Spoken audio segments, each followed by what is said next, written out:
What is up, you guys? It is your boy, Phoenix Brenton here, and today we're going to be talking about the Cleveland Browns. And, ooh, this is going to be an interesting team to talk about. But before we get into today's video, like and subscribe. We are on the road to getting to 700 subscribers. Obviously, I have a playlist of all the videos I'm talking about every single team heading into the 2025 season.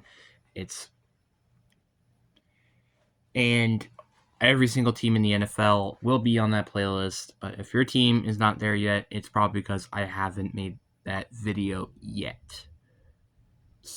But anyways, enough said. Let's get into the video. And let's start off with the quite obvious. And I'm going to be honest, let's talk about their offseason. Their offseason is, I'm going to say bad. It's definitely not the worst. Like, yeah, you lost Nick Chubb, which is a pretty big loss, if I'm going to be honest. But outside of that, you never really lost much to begin with. So that's a good thing. Obviously, you extended Myles Garrett. You got Dante Johnson, which who knows about him. Obviously, also, I think getting Jerome Baker is a solid addition. Probably your only good move, though, to be honest. So I think this team didn't really improve during the offseason. And as a matter of fact, I would say it probably got worse with the offseason and stuff. So it's going to be very interesting to see what that's going to happen. And obviously, I'm gonna leave the quarterback position for last because that's just going to be such an interesting topic to talk about. But let's just talk about the rest of their team. The running back room, Quinshon Jenkins is arrested. Jameer Ford is a decent running back. I guess that's kind of how you summarize the Browns almost. You have a decent and then a guy who got arrested. I guess that's the best way to describe it. You know what I just realized? Looking at their depth chart, they have a lot of players that start with J on offense. Jack Conklin, Joe Bitonio, Joe Flacco, Jerome Ford, Jerry Jeudy, Jameer Thrash. Literally all those players start with a J. Do they have anybody on defense that start with a J? No, they don't. That's actually kind of funny. I didn't even realize that right now. The team of the J's. That actually would be a very interesting team to look at. The teams that start with letter J. It's actually going to be probably a pretty good team if I had to imagine. But anyway, wide receiver core, I think, is pretty much carried by Jerry Jeudy. Cedric Tillman should, I think, potentially have a breakout season this year. I think he's a very solid receiver, and I don't feel like a lot of people talk about him. David Njoku, when healthy, arguably one of the top 10 not wide receivers, tight ends. Their offensive line is okay. They have Tevin Jenkins, Joe Bitonio, Eric Pacha, Jack Conklin. Like, they have a very solid offensive line. Their defense is, I think, always good. Like, especially when you have Myles Garrett. Like, I just can't see anything going wrong when you have Myles Garrett there. They also did sign Devin Bush, which I forgot about that, which he's a decent addition to that defense. I do kind of like their secondary. I think it's a kind of slept on thing with the Browns. They have Greg Newsome, Denzel Ward, Grant Delpit, and Roddy Hickman. All very solid players in their secondary, if I would be real. I do think, though, their secondary did have a bit of a down year last year, but it probably could potentially do better this year. And it's all because of Mason Graham. I am very interested to see how Mason Graham's going to do with this team.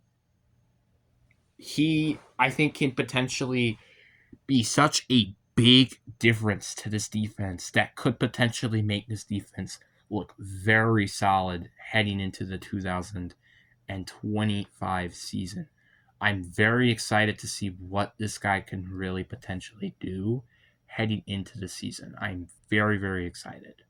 They also did draft a linebacker in Carson Schweitzwigger.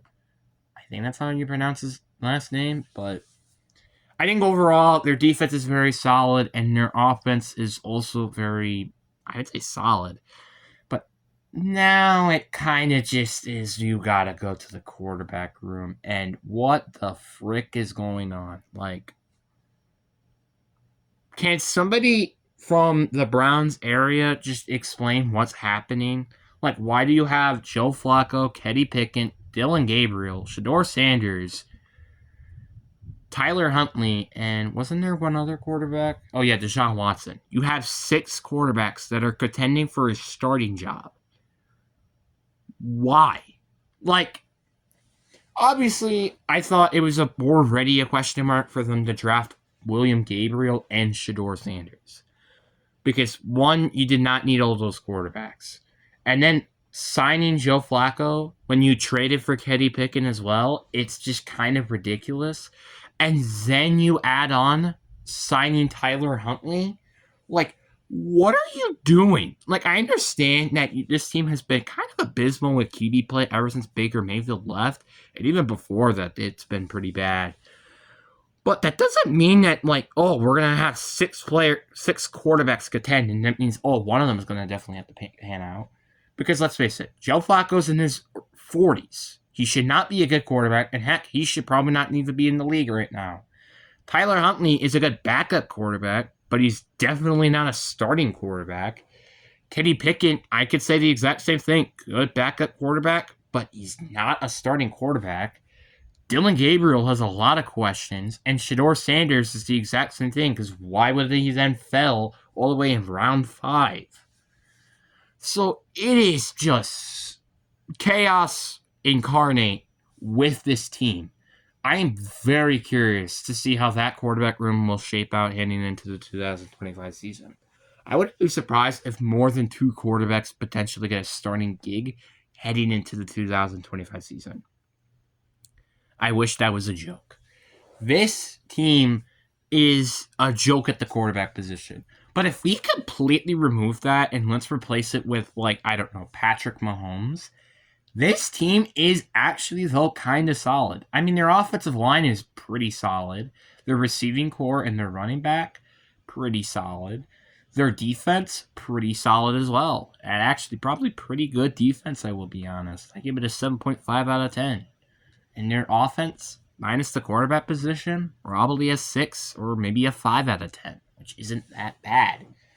This isn't probably the worst offense I probably will see in terms of not including the quarterback position. But, man, if it weren't for the quarterback position, this team could honestly probably contend for a playoff spot. I will be honest with that. And with them being in a tough division, this is just going to be chaos and mayhem with this team, in my personal opinion.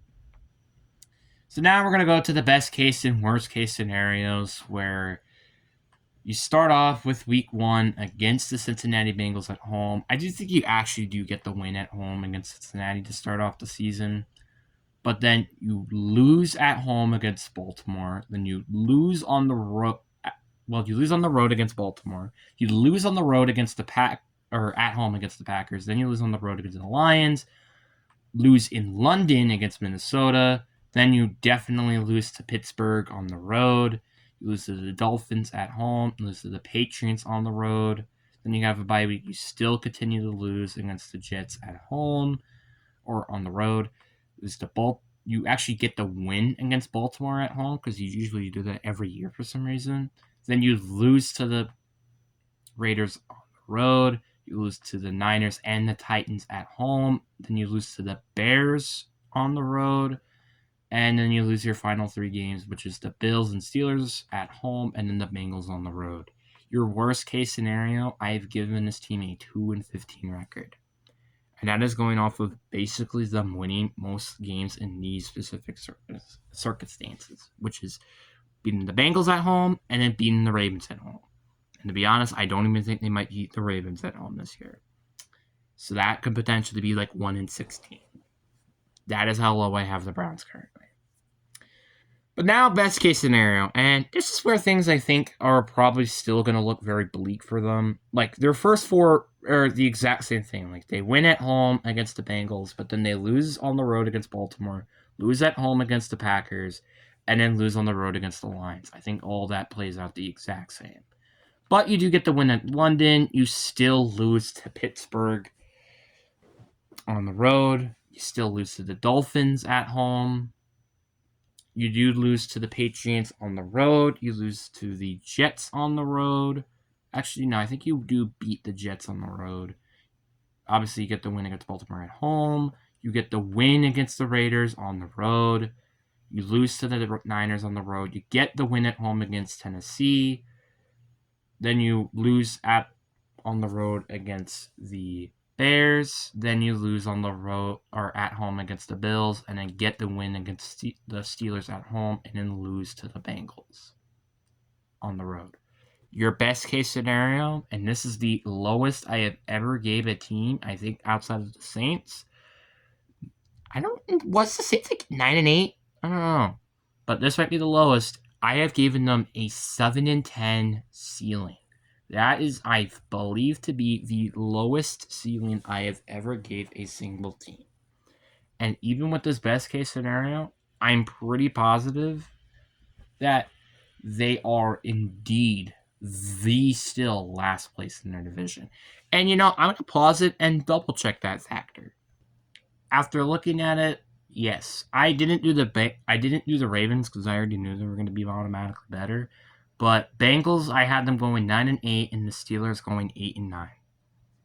So no matter what, they were still last place in the division. So I literally cannot see this team going anywhere worse than last place in the division, which is actually pretty sad to watch. I feel so bad, Browns fans. I'm going to be honest with you.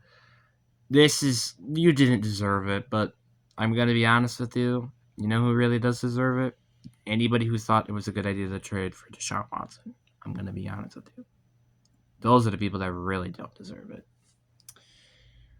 Or really do deserve it. But anyways, guys, I really hope you guys enjoyed this video. Peace.